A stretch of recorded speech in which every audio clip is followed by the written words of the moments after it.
Assalamualaikum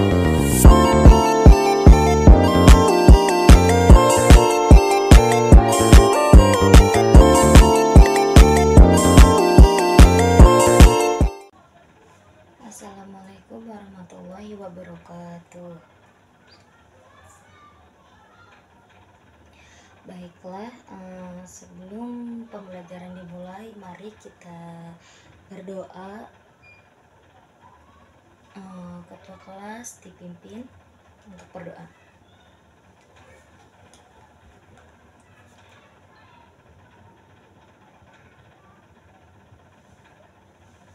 Baiklah, sekarang pengabsenan kelas.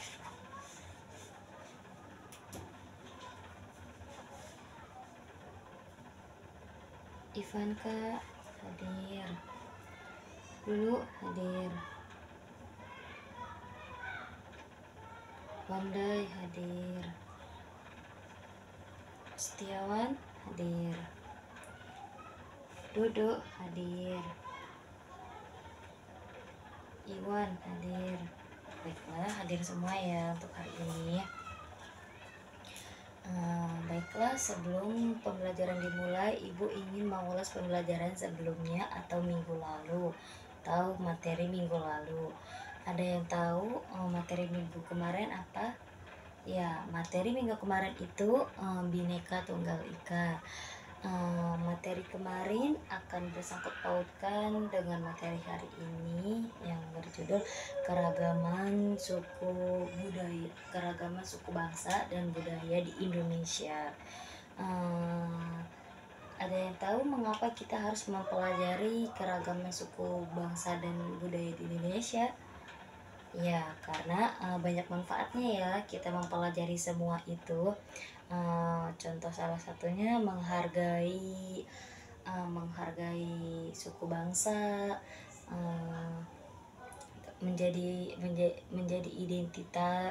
identitas bangsa di mata dunia, memperkaya kebudayaan nasional, menjadi aset wisata, dan menumbuhkan rasa nasionalisme. Baiklah, untuk materi kali ini yang berjudul keragaman suku bangsa dan budaya di Indonesia. Keragaman kebudayaan khas setiap provinsi di Indonesia itu banyak ya. Indonesia adalah negara kepulauan. Secara geografis, Indonesia juga terletak di antara Australia dan Asia, serta di antara Samudra Hindia dan Pasifik. Indonesia mempunyai 2 musim, yaitu musim kemarau dan musim hujan.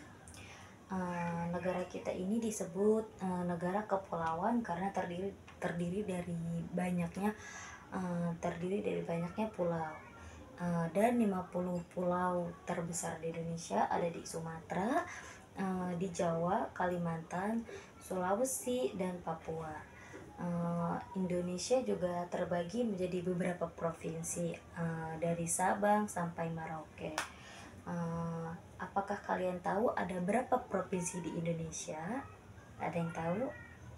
Ya, provinsi di Indonesia itu ada 38 provinsi. Dan dari 38 provinsi ini, Indonesia mempunyai banyak tempat keindahan alamnya, dan sudah dikenal hingga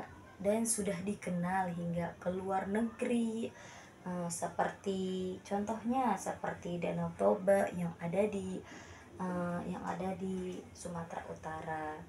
Dan Indonesia juga terkenal dengan fauna yang beragam. Salah satunya adalah komodo yang tinggal di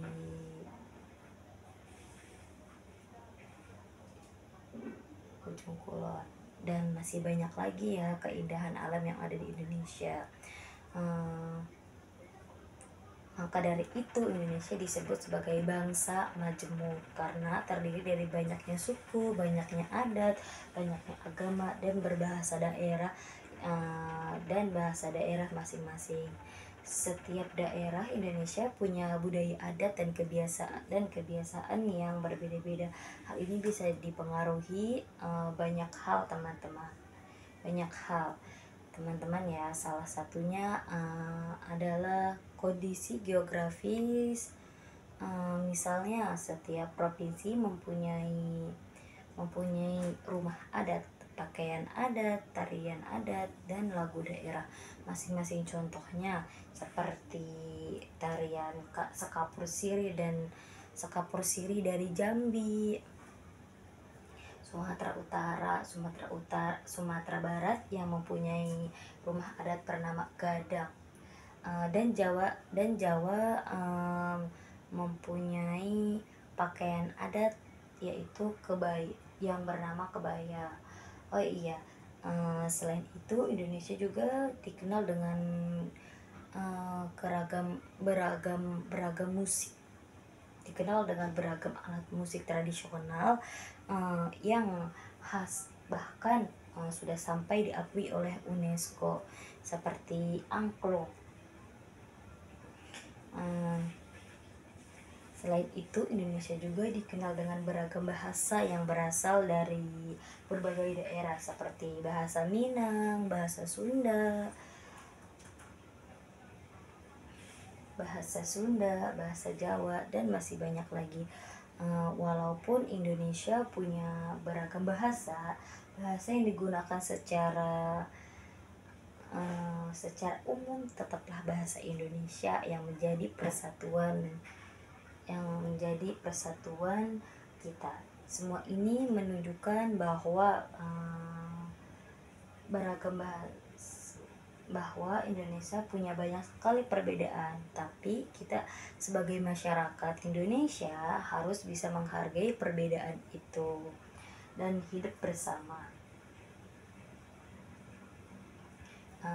Indonesia punya banyak sekali perbedaan, tapi kita sebagai masyarakat Indonesia harus bisa menghargai perbedaan itu dan hidup bersama. Hal ini sesuai dengan semboyan negara kita ya, yaitu Bhinneka Tunggal Ika, yang artinya berbeda-beda tetapi tetap sama atau tetap satu.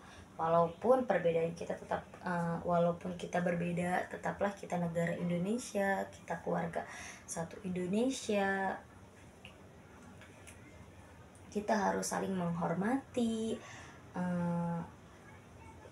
dan saling menghargai karena setiap budaya mempunyai keunikannya masing-masing. Selanjutnya ibu akan membagikan kertas atau kartu soal ya, dan ini sebagai permainan atau edukasi ya buat kalian, karena di dalam kertas ini termasuk pertanyaan dan jawaban. Dan kalian harus mempresentasikan atau menjelaskan isi dan jawaban atau pertanyaan yang ada di kertas ini atau yang ada di kartu ini. Ibu akan membagikan kelompok dan setiap kelompok itu mendapatkan pertanyaan dan jawabannya. Baiklah, untuk pembagian kelompok sudah, membagikan kartu soal juga sudah. Kalian setiap kelompok mendapatkan pertanyaan dan mendapatkan jawaban, dan jangan dulu dibuka ya, karena sebelum dibuka kalian harus mencari pasangan. Misalkan kalian mendapatkan pertanyaan rumah adat Sumatera Barat, yaitu rumah gadang, misalkan jawabannya rumah gadang, dan pertanyaan rumah adat Sumatera Barat adalah kalian harus berdampingan pertanyaan dan jawaban itu. Dan kalau misalkannya ketunjuk atau dikocok oleh kita siapa yang maju, kalian harus maju dan menjelaskan apa yang dimaksud dengan pertanyaan tersebut. Kalian mencari pasangan dan setelah menemukan pasangan, kalian mempresentasikannya ke depan ya. Oke, baiklah, silahkan. Jika ada yang sulit, tanyakan saja kepada saya. Apakah materi ini sulit untuk kalian untuk dipahami atau tidak? Silahkan bertanya ya. Dan untuk seterusnya tetap semangat. Terima kasih untuk hari ini, terima kasih untuk semangatnya, untuk hari-harinya. Terima kasih, cukup sekian. Maaf bila ada kata-kata yang salah dari saya. Wassalamualaikum warahmatullahi wabarakatuh.